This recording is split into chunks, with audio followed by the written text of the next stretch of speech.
Hey, imagine having everything just a click away. You can do this with automations. Inside, you'll have the option to ask the AI to create the flow you need. You can create one from scratch like this. Give it a name, choose the trigger, and create any commands you want within the automations.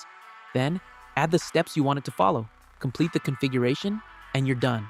We've already created some flows for you that you can use and configure to your needs. Here, you choose the use case you require, add your own elements, and that's it. In seconds, you have a new flow. On the automations homepage, you can see all the workflows you've created. Within each one, you have the option to edit it, view the logs, deactivate the automation, duplicate it, or delete it. Also, when you have quite a few, you can use the filters to find specific ones or search for them directly. Now it's time to use it.